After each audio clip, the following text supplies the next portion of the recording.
그런데 이제 송시열과 같은 학자는 정도전을 엄청나게 비판하죠.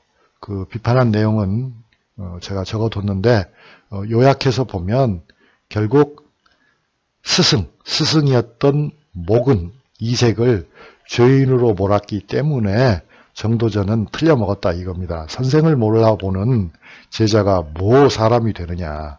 사람도 아닌 사람이 무슨 학자가 되느냐. 학자도 아닌 사람이 무슨 백성을 위하느냐. 그런 논리로 비판해서 일리는 있는데요. 그렇지만 깊이 생각해 보면 선생님과 의견이 다를 수 있는 거 아니겠습니까?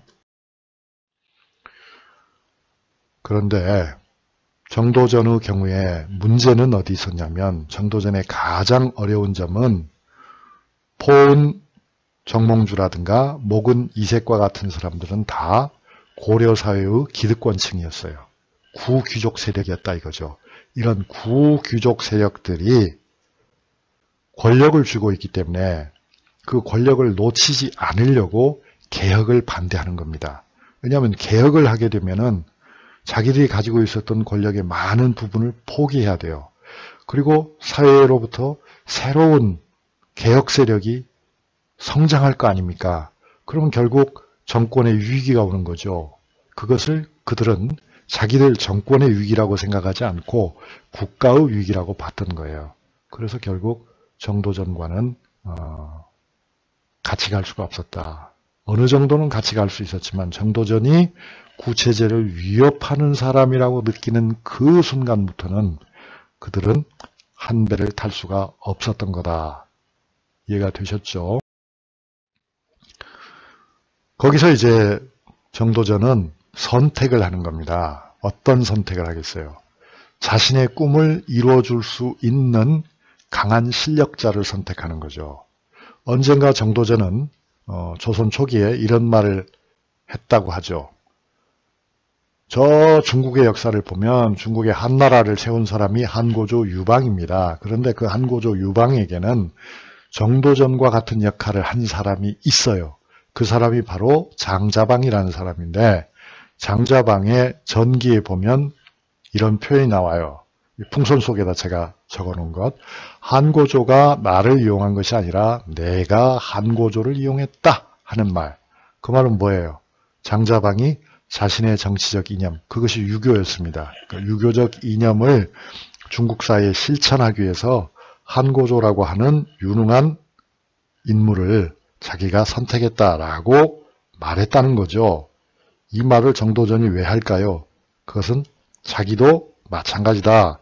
그런 뜻으로 한 것 같아요. 즉 남들이 보기에는 내가 이성계의 부하처럼 생각하겠지만 그리고 그건 사실이기도 하지만 그러나 내가 이성계를 이용한 점도 있다는 거죠. 새 나라를 만들기 위해서. 자, 그러면 이제 이성계 얘기를 좀 해봅시다. 이성계는 어디 사람입니까, 본래? 이성계는 개경에서 주로 활동했지만 이성계의 아버지는 지도에 나와 있는 화주 출신입니다. 화주는 몽골이 지배하던 시기에 쌍성 총관부라고 불렸는데요. 거기에 이제 천령유가 설치되어 있고 이 지역은 고려 사람과 여진족과 몽골 사람들이 뒤섞여서 살았습니다. 그리고 몽골의 지배를 받던 지역입니다. 그런데 이성계 아버지 이자춘은 몽골의 지배력이 좀 약화되니까 그 화주의 지도자였어요. 이성계 아버지 이자춘이 화주를 딱 떼어가지고 공민왕에게 선물로 바쳐버립니다. 그러니까 공민왕이 얼마나 좋아했겠습니까?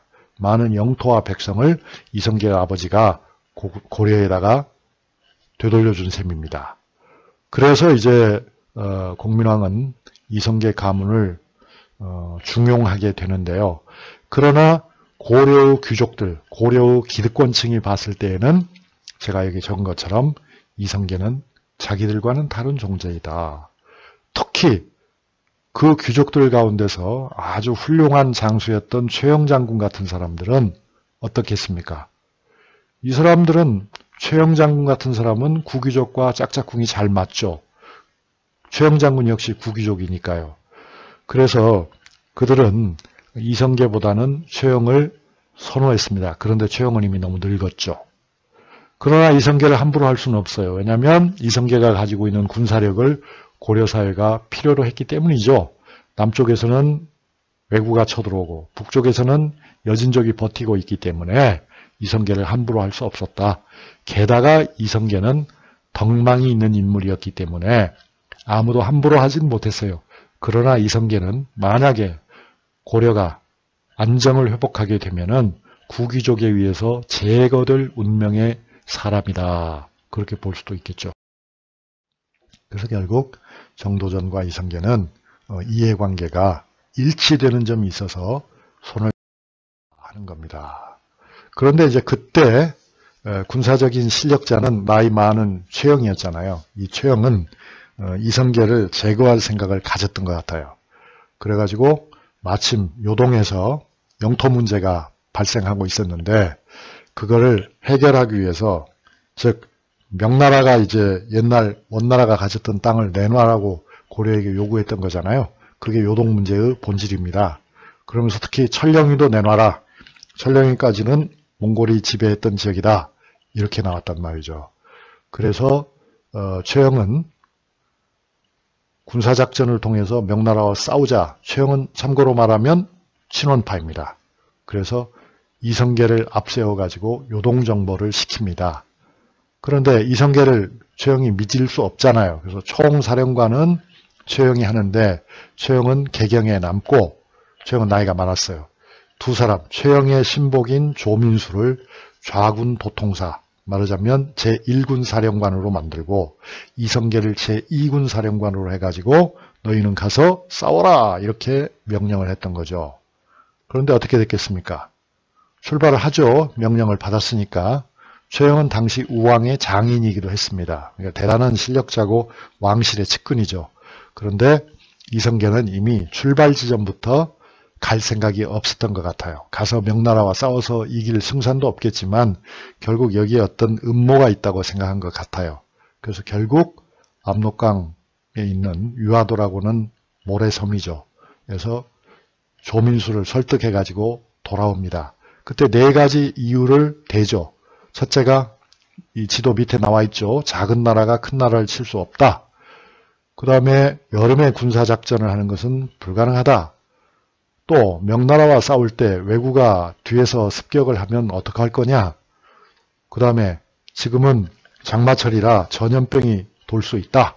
그래가지고 이유를 대서 돌아와가지고 개경을 점령하고 최영을 죽이고 반대파를 제거해버립니다. 이것이 바로 위화도 회군입니다.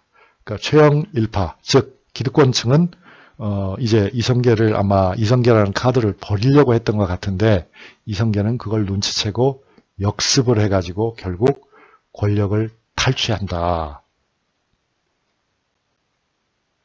그거죠. 그게 핵심인 겁니다. 그런데 이 천령이라고는 지역은 아까 나왔는데 자세히 보면 이렇게 위치가 변했어요. 처음에는 아까 지도에서 보신 것처럼 이성계의 고향 화주 지역에 천령이가 있었다가 또 위로 올라가죠. 압록강 위쪽으로 올라갔다가 나중에는 저 위에 요동으로까지 올라가는 거죠.